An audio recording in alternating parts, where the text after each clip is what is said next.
أعوذ بالله من الشيطان الرجيم بسم الله الرحمن الرحيم والصلاة والسلام على رسول الله وعلى آله وصحبه أجمعين رب اشرح لي صدري ويسر لي أمري واحلل عقدة من لساني يفقه قولي.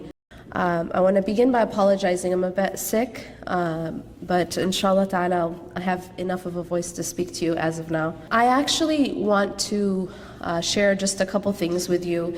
Every time I get asked to speak at events like this, I try to leave the audience with essentially one message, one take-home message. And I feel like if we can leave with that one take-home message, then I will have felt that I accomplished my goal. And that take-home message is this. A lot of times, especially before I come on the stage, you'll have many people who came before me encouraging you to give and encouraging you to share and encouraging you to serve. And that's the purpose of these events, is to encourage you to help others. And a lot of times the focus in that is help others because they need your help. Help others because they are impoverished or they are going through difficult times. And that's all true. That's all true. But a lot of times the focus becomes help others because they need you. I'm actually going to stand up here and say something totally different. And that is this. I'm going to ask you to help others because you need them. Which is a bit strange because we're talking about people in Syria. We're talking about people, we ourselves here, we're comfortable, we have amazing food. We aren't worrying about getting bombed. We are a bit worried about being detained, but that's a different issue. We aren't worried about we're not worried about our overall physical safety. And yet I am telling you that you need them, and that's unusual. That's a strange thing to say, and I'll explain why I'm saying that. The reason why I'm saying that is and this is the argument I want to make just for the next few minutes that I have, is that actually when you help another person, you're helping yourself. And that may seem strange. We may not have ever thought of it that way, but in fact, that's the truth. That when you help another person, the very first person who you're helping is yourself. And that helping that other person is a beautiful consequence of help and service, but essentially you are helping yourself first and foremost. And I'm going to tell you why that's the case using two different methods, two different paradigms.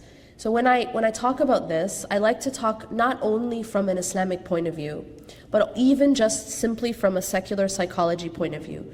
What studies have found that study things that look into things like happiness, things like well-being, there's a lot of studies nowadays that move away from this whole focus on abnormal psychology. Traditional psychology has been very focused on looking at a human being and thinking, okay, this is what's wrong with the human being, and here are the symptoms, and here are the treatments. But there's a new wave of psychology called positive psychology. And positive psychology its focus is a little different. Its focus is more on how can we help human beings, how can we study what will help increase well-being. This is the wave of psychology that studies things like happiness. How do you increase happiness? How can I live a higher quality of life and have a greater well-being? Now, in this research, what they found is one of the things that they found is that when it comes to happiness is one of those things we tend to think that if I can just achieve X, Y, Z, then I will be happy. If I could just get that job, or if I could just get that raise or that house or whatever it happens to be that we believe will give us that happiness, we think that happiness is something that once I receive this thing, then I will be happy. But what they found, interestingly enough, in research is that when people have events in their life which they consider very positive, they win the lottery, they get a new job, something that they really, really want, that what happens to their happiness is there's only a temporary spike, if that makes sense. So essentially everyone has something called a baseline happiness, where they're at a certain level of happiness or well-being. And that when events happen in your life that you've really been craving, that you've really been working for, something that's considered a very positive event, there will be a spike, but it's quite temporary, it's short-lived. So a person will have an increase in their happiness, but then eventually they just go back to baseline. And that people essentially live around their baseline. And it's not very easy to increase the baseline. So what do? They look at, well, what are the things that can increase the entire baseline, not just give us these spikes. And one of the things that they found, which I found just blew my mind, is that one of the most reliable ways to increase the baseline, not just get those spikes, but increase the entire baseline of happiness in my happiness, your happiness, well-being in general. One of the most reliable ways to increase the baseline is the service of others. It's to help other people. It's to give to other people. It's to be generous. It's to aid a person who's in need. That's what they found. They found that things like volunteerism, that this was in fact therapeutic to the person who was doing it. And what's very interesting about that is there was another study. So everyone tells you money doesn't buy happiness, right? Everyone knows that. This actually isn't true. Money does buy happiness. And now people are wondering, well, what's wrong with her, right? Money does buy happiness, but what's interesting is it only buys happiness when you spend it on others. That they found that in these studies that the people who were using their money, who spent money on others, that it in fact did make them happier. But when they spent it on themselves, it did not. Isn't that fascinating? So I have this money, but if I spend it on myself, it doesn't really do much for my own well-being or my own happiness. It doesn't increase my happiness. However, they found that when you spend it on others, it actually makes you happier. And this was such a powerful result, such a powerful outcome, that they found it even applied. If I even call to mind something that I bought for another person or something I spent on another person, even that will make the person feel happy. Just remembering a time when they spent on others, it will actually make them happy. It will increase their happiness. So now we're starting to see a trend here, right? That this is something within the fitrah of a human being. This is something that is divine. It's a divine design. That it's something that the Creator has designed and inputted within the human being, that when I give to others, I feel good. That it actually makes me feel happier to give and help and serve others. Now there's another layer here that I feel is deeper, and that is this.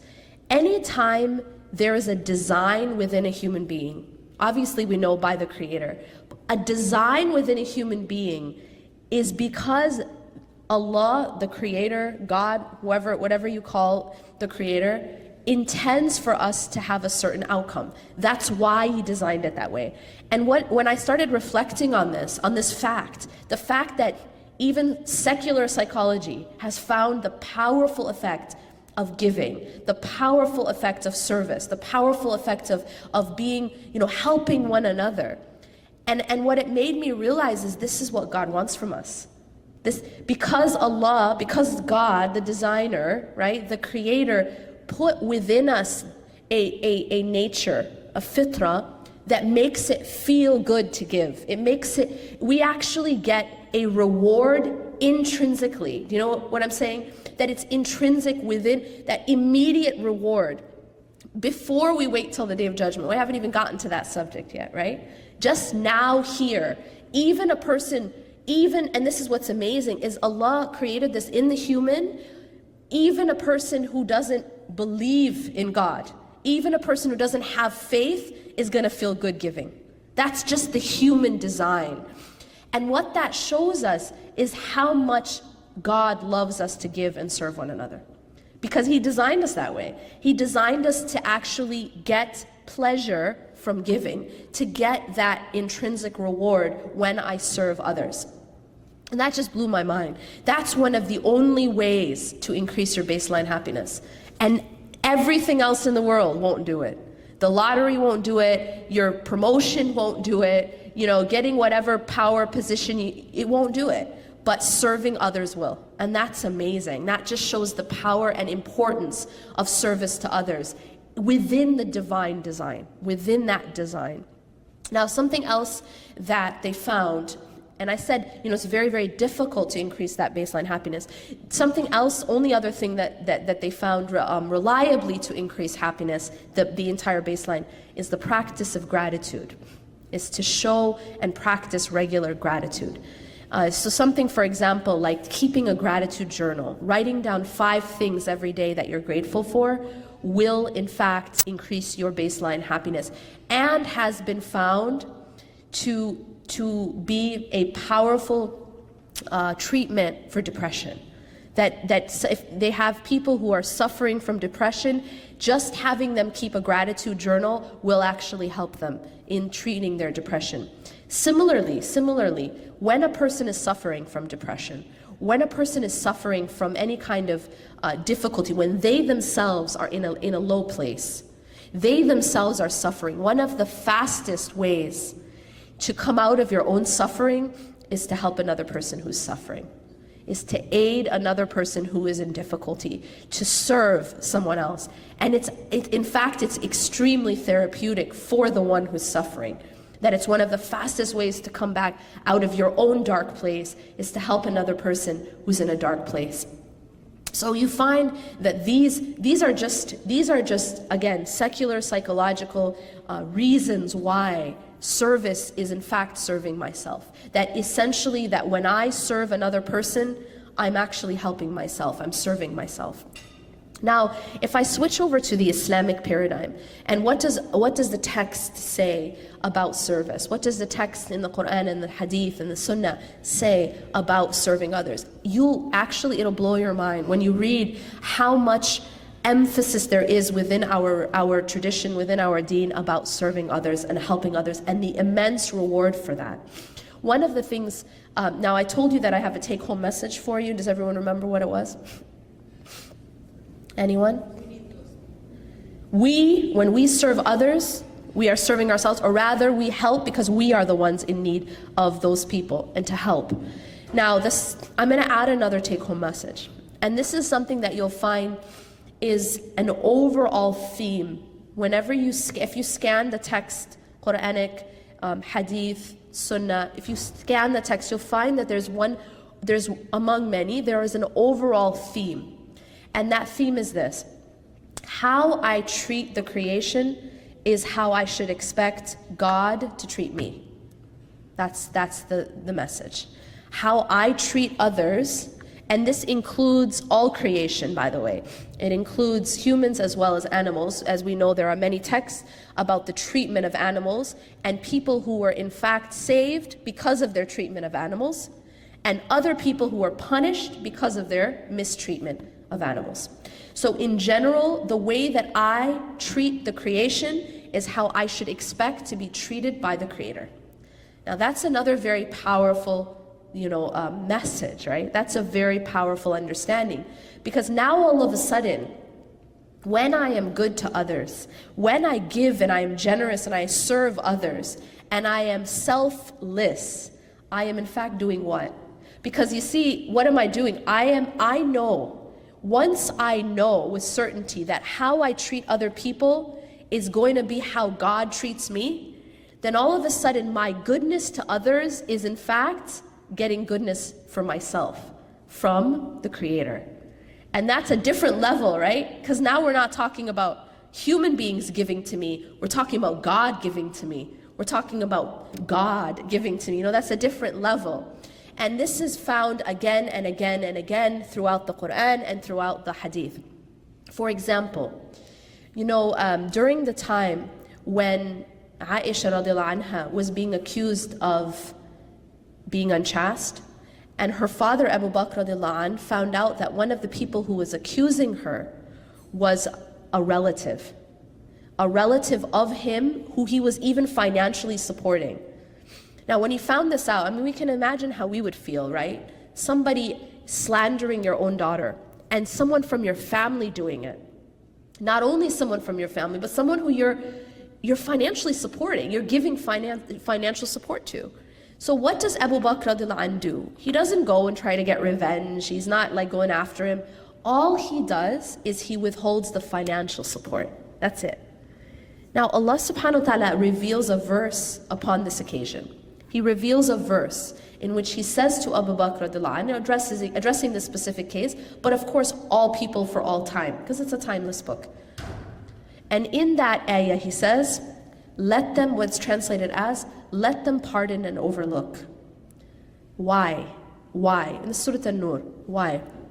أَلَا تُحِبُّونَ أَن يَغْفِرَ اللَّهُ لَكُمْ. Do you not love for Allah to forgive you? And that's it.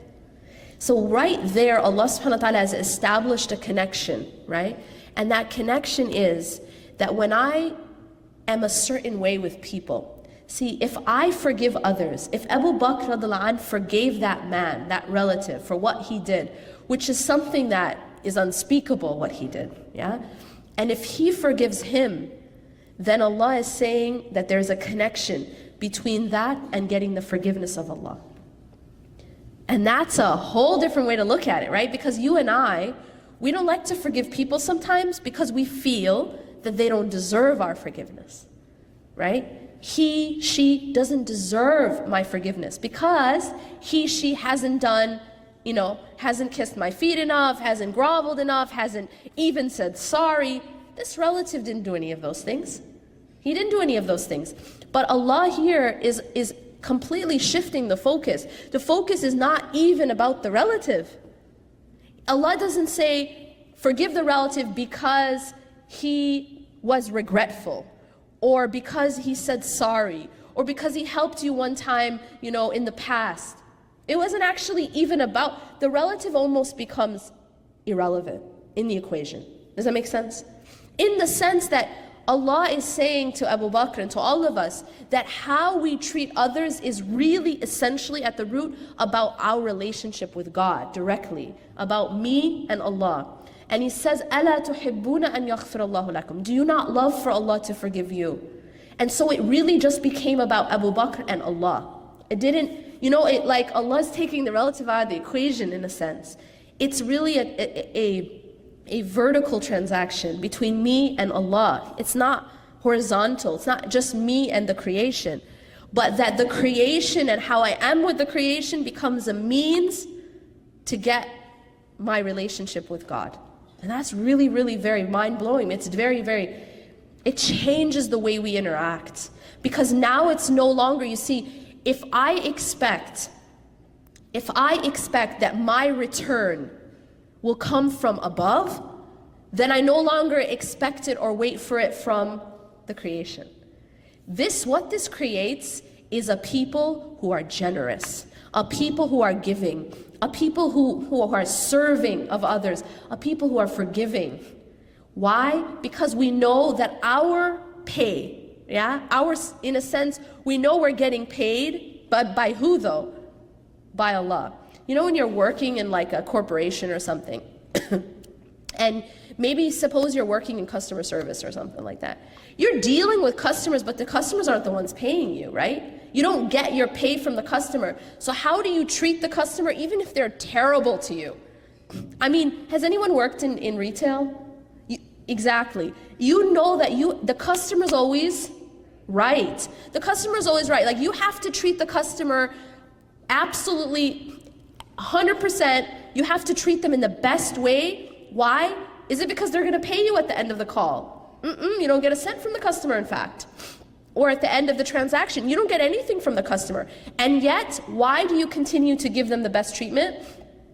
Because you want to get paid at the end of the month. And you don't want to get fired. It's not because you like the customer. It's not because the customer likes you. And it's not because they're going to pay you anything. They actually give you nothing. You get paid by the boss. And you know that how you are with each customer is going to be reflective in how much you get paid at the end of the month. And sometimes you might get bonuses. Why? Because you're really good with customers. Makes sense.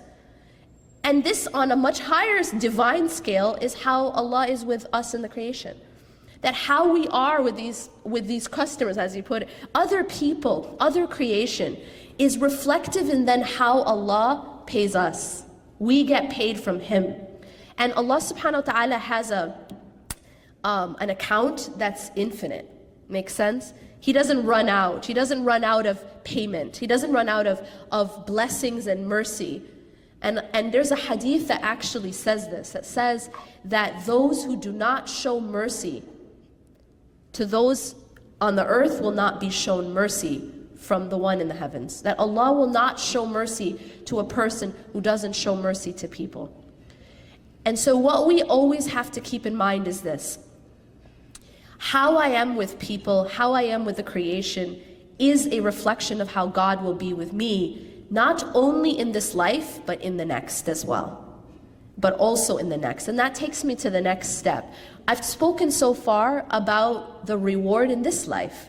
And there is a reward. There's, in fact, first I said there's an intrinsic and immediate reward in this life, in that I actually feel happier, and it's an alleviation of my own pain. It's an alleviation of my own pain to help another person who's in pain. And that's a fact, and it's been shown in countless studies. Not only is it that intrinsic, immediate reward in this life, but on top of that is that I will also be blessed by God in this life. One thing anyone who's ever done it will attest to, and I know anyone in this room can attest to this. Any amount of money, actually any gift, but we'll start with money. Any amount of money that you give for the sake of Allah, it always gets returned to you. And when it gets returned to you, it's usually multiplied. And I always see people nodding their heads, because if you try it, you know it. It's experiential. That you, in fact, do not lose the money that you give for the sake of God. You actually don't lose it. It becomes like an investment. So you see, for example, if I were to ask people in this room, does investing your money mean you're losing your money? Everyone in this room would know what the answer. When I invest my money, what am I losing that money? Question. I'm actually growing that money, right? But if I ask a little kid, a 5-year-old, if I ask a little kid who only has saved up $20 and they're really excited about the 20, and now I ask that 5-year-old kid to put that $20 into an investment, they will feel what? That they've lost that money, right? Why? Because the understanding of that child is not as advanced. The understanding of the child is, as soon as I let go of this money, it's lost. Now, why am I saying that? Because some of us, we sort of have the spiritual understanding of the 5-year-old. That we think sometimes that when we give money for the sake of Allah, we're losing it. And that's why it's hard to give. That's the reason. Because no one wants to lose. No one wants to lose. But the reality is, it's in fact an investment. It's that we're investing that money. We're not losing that money. There's a very powerful lesson that the Prophet ﷺ taught us through an incident that happened with Aisha radiallahu anha. What happened was, one time when he was out, she had donated, there was like a lamb or a goat, and what happened is, when he returned, she told him that I gave all of this animal for the sake of Allah, and I only just kept your favorite part for us. And you know what? His answer was so deep. He said, in fact, we've kept the part you gave, and we've just lost the part you kept. Does that make sense? I'll repeat that. What he's teaching her is that the part that she gave for the sake of Allah is the part they're keeping. Because there's no loss in what you give for the sake of Allah. There's no loss. It's just an investment. It's an investment that gets returned manyfold, just as investments do. That's the whole point of investment. It doesn't just come back as you gave it, but it comes back multiplied. So he says to her that the part that you gave is what we kept. And the part that we kept is what we lost.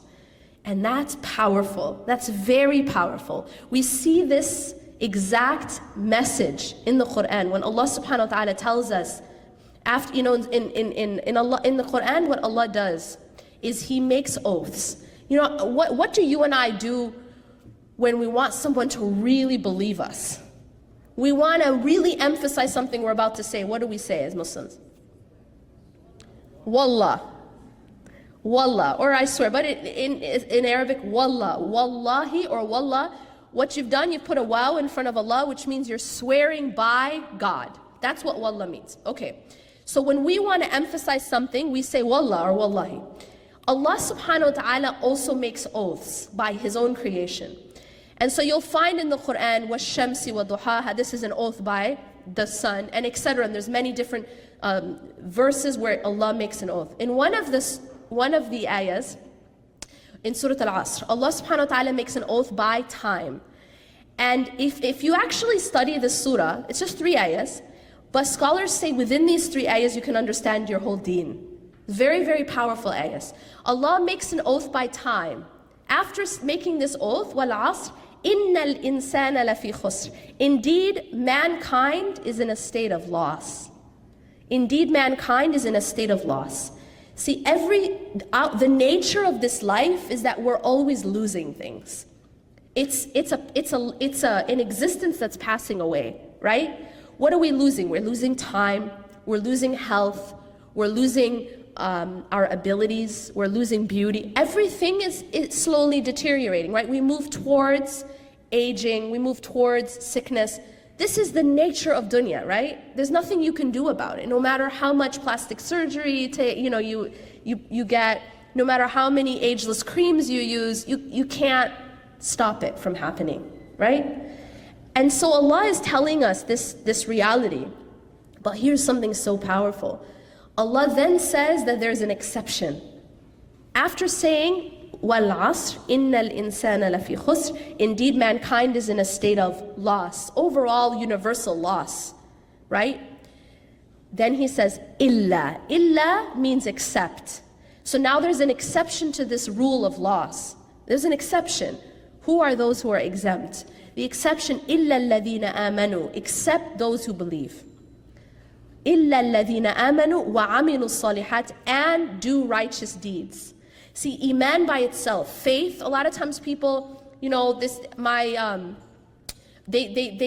think that all that matters is faith in the heart, but it doesn't show up in action. It's not enough, right? We can't say, I pray in my heart, I fast in my heart, I wear hijab in my heart. It's something we have to also do externally. And so Allah is saying, إِنَّ الْإِنسَانَ لَفِي خُسْرٍ إِلَّا الَّذِينَ آمَنُوا وَعَمِلُوا الصَّالِحَاتِ.